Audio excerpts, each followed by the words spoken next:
Hello everyone, today is my day 6 and I went for an outdoor walk today.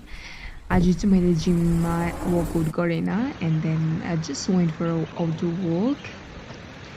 अनि environment एकदमै like fresh natural view देखिरहेको थियो अनि एकदमै मजा आयो है.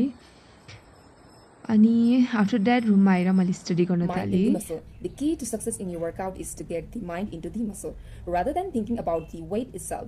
When you think about the weight instead of muscle, you can't really feel what the muscle is doing. You lose control.